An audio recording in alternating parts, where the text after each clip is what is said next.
it's time for us to step once again back into Alola for a worst team. This time going forward with what one can call the ultra worst team for Ultra Sun and Moon.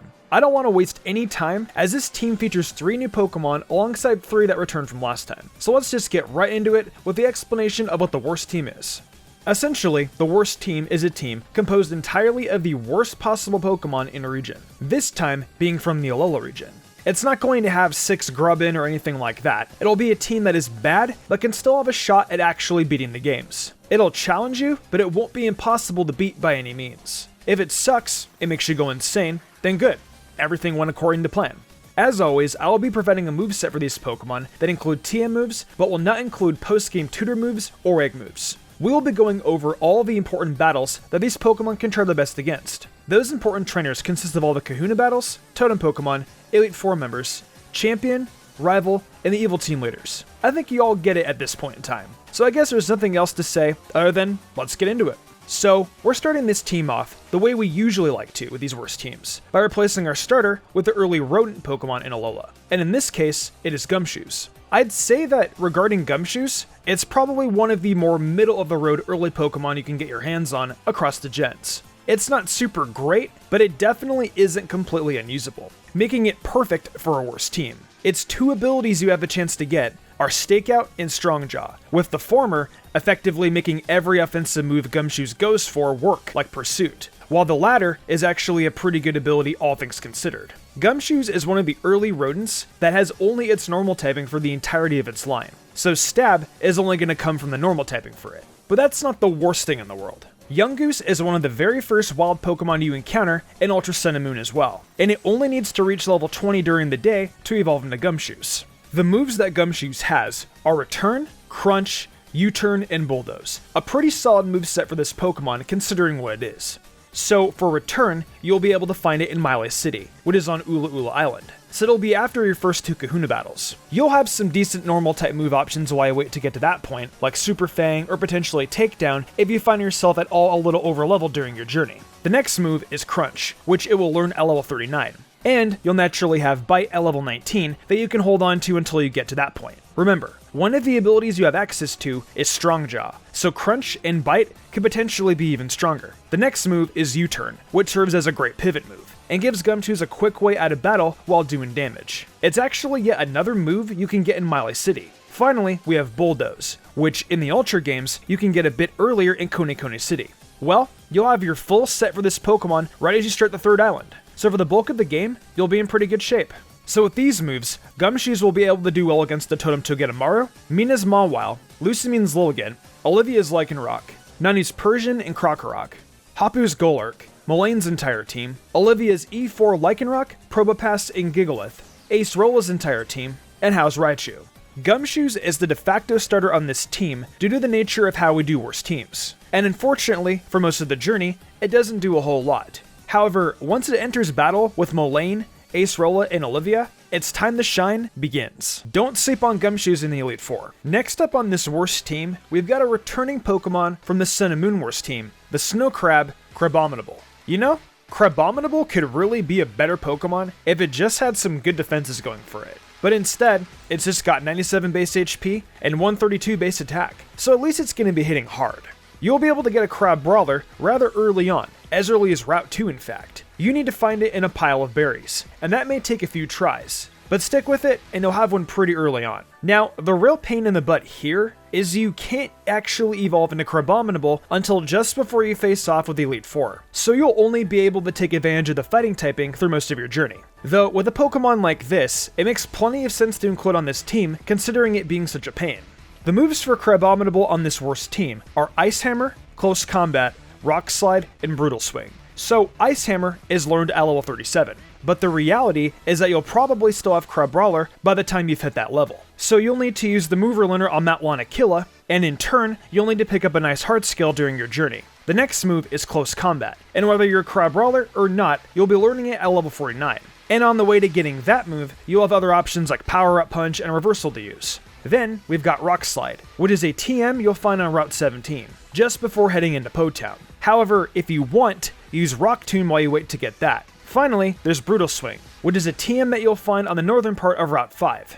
So with these moves, Crabrawler / Crabominable can do well against the Totem Raticate and Gumshoes, the Totem Alolan Marowak, Totem Ribombee, Mina's Ribombee, Guzma's entire team, Lucamine's Beware and Lopunny, Olivia's entire team, Nanu's entire team except for Sableye, Hapu's Golurk, Mullane's entire team except for Klefki, Olivia's entire E4 team, Acerola's entire team, Kahili's entire team, and How's entire team except for Vaporeon. So, like, yeah. Crabominable completely manhandles the entirety of the Elite Four in Championship Battle with the exception of 2 Pokemon. That's incredibly nuts, and quite frankly, that allows me to completely forgive the fact that it won't evolve until just before those battles. Let's close out the first half of the team with the last returning Pokemon on this team, and it's becoming a bit of a mainstay on the Worst Team series. It is so bad, I just needed to bring it back a third time. Ladies and gentlemen, I give you Doc. Oh, we can't have Mystic saying that. There are bad water Pokemon in Alola for sure, but when it comes to being really bad and still having some sort of usage, Luvdisc takes the cake. Luvdisc has only one decent stat, that being base 97 speed, with every other stat it has being 65 or lower. It's the poster child for awful Pokemon, and you won't be able to fish one up until after your trial on Brooklet Hill, with the first instance of being able to find being on Route 9.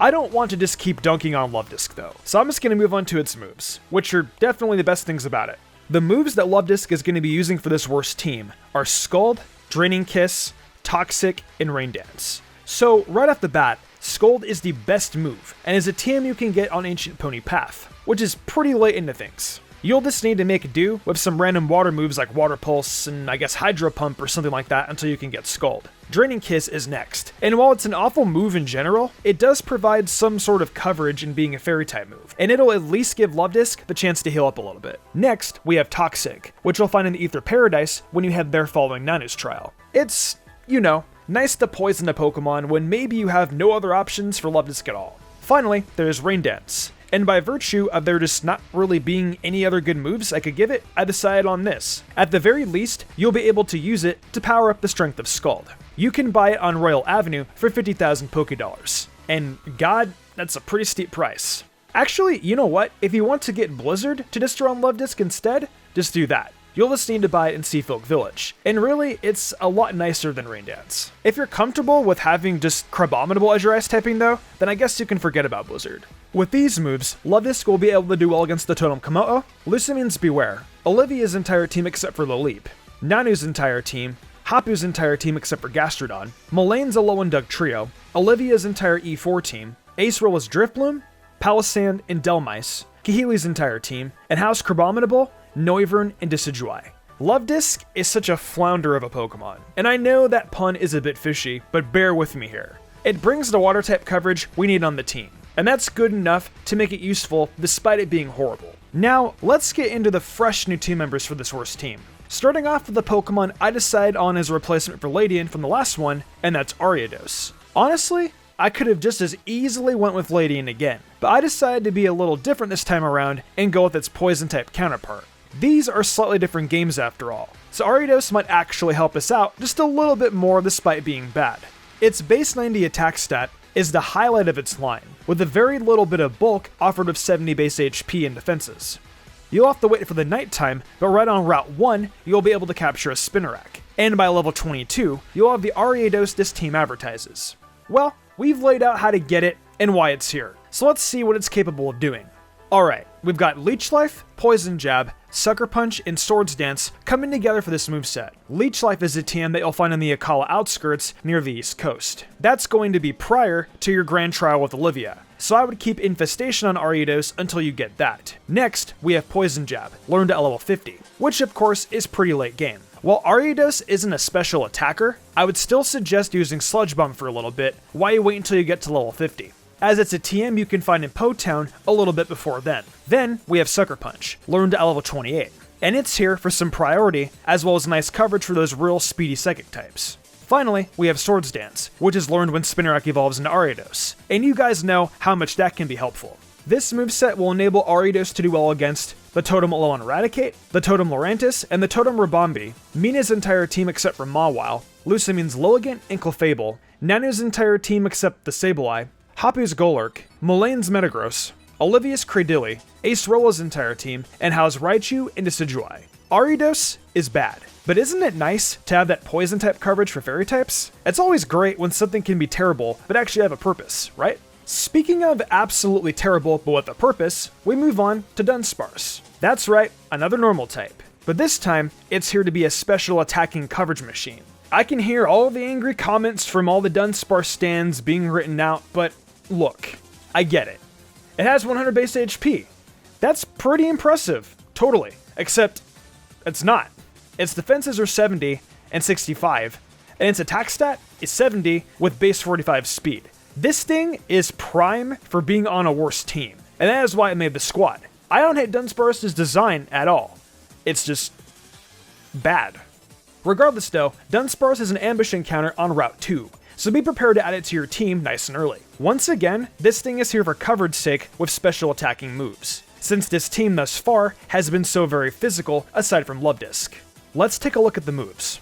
We've got Calm Mind, Fire Blast, Shadow Ball, and Air Slash here today for Dunsparce. And you know, I gotta say, this is a pretty great moveset I wouldn't expect to find on a Pokemon like this. Calm Mind is a TM obtained in Seafolk Village, bought for 10,000 Pokédollars. It's going to up the special defense and special attack by a stage, which will be pretty good for Dunsparce. Next, we have Fire Blast, which you can buy in the Seafolk Village as well, for a moderate fee. There's no fire type moves for Dunsparce to use before then, so fire coverage is going to be coming through in the late game. Shadow Ball is next, and that is obtained via TM, which can be found over on Route 14, right before you take on Acerolas Trial. Finally, we have Air Slash, learned to LL43, and bringing that smooth flying coverage that's always welcome. Dunsparce is going to be able to use these moves to do all against the Totem Mimikyu, Totem Komodo, and Totem Rabombi, Mina's entire team except for Gramble, Guzma's entire team except for Vikavolt, Lucamine's Lilligant, Hapu's Golurk, Mullane's entire team, Acerola's entire team, Kahili's Hawlucha, and house Raichu, Decidueye, and Crabominable.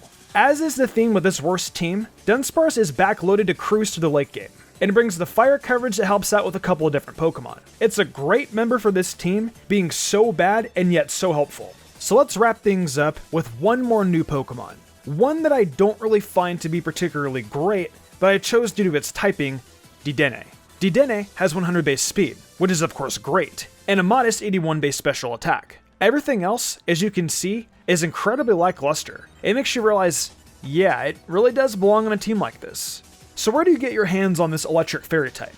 Well, it's near the power plant of course, on Blush Mountain. After you deal with Sophocles, you'll be able to head on over there and go grab yourself one. From there, you'll be able to use these next few moves to help Dedenne earn its keep on this worst team. It's got Nuzzle, Volt Switch, Play Rough, and Grass Knot. A nice mixed attacking set, because honestly, that's how you'll get the most out of Dedenne. Nuzzle is a move learned at level 20. And, more than likely, the Dedenne you capture in the wild, if it's level 30 or lower, try to aim for one of those, as if I am correct, Pokemon should keep the last 4 moves they know in their level up set. If not, then please educate me in the comments below. And possibly have a heart skill on standby. The next move is Volt Switch, and that's learned via TM you find on Mount Hakulani, giving us some pivoting action for Dedenne.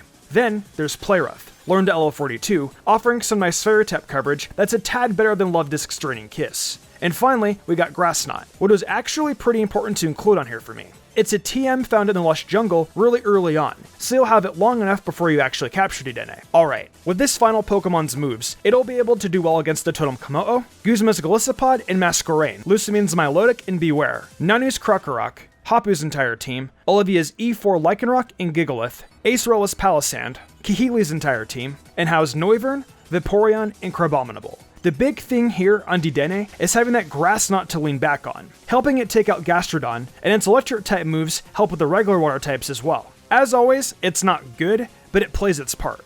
Well, that's going to do it for another worst team. This is going to be the last one for now, but there will be some more. You can guarantee that. Honestly, in some ways, I like making worst teams even more than best teams, and I know you guys are really into them too, so the series will come back at some point. For now though, let me know what you guys think about this team down below, and I'll be on the lookout for your thoughts. So with that said, thank you to everyone for watching the video. Huge thanks to my phenomenal team and the amazing art done each week by Danny the Demon. I couldn't do all this without them. If you all enjoyed the video and want to see more content like this, be sure to leave a like, subscribe, and hit that notification bell. Be sure to leave a comment too, as it really helps us out. I also do other content on my Twitch, where I stream Genshin Impact, Mystic Zora, where I do Pokemon Let's Plays and other gaming content, and of course MysticSage, where I do all anime content. Right now, I'm focusing on Inuyasha and Yashahime, so if you're interested in that, be sure to check it out. If you'd like to support me even further than that, check out my Patreon. Whether it's a $1 tip to get early thumbnail access, or the $10 tier to get cool perler bead charms and a shout out. There's tons of reasons to join today.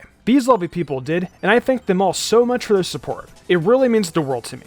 I think I'm gonna wrap this up though. I'm Mr. Gumbrion, and I will see you all next time with some more amazing Pokemon content.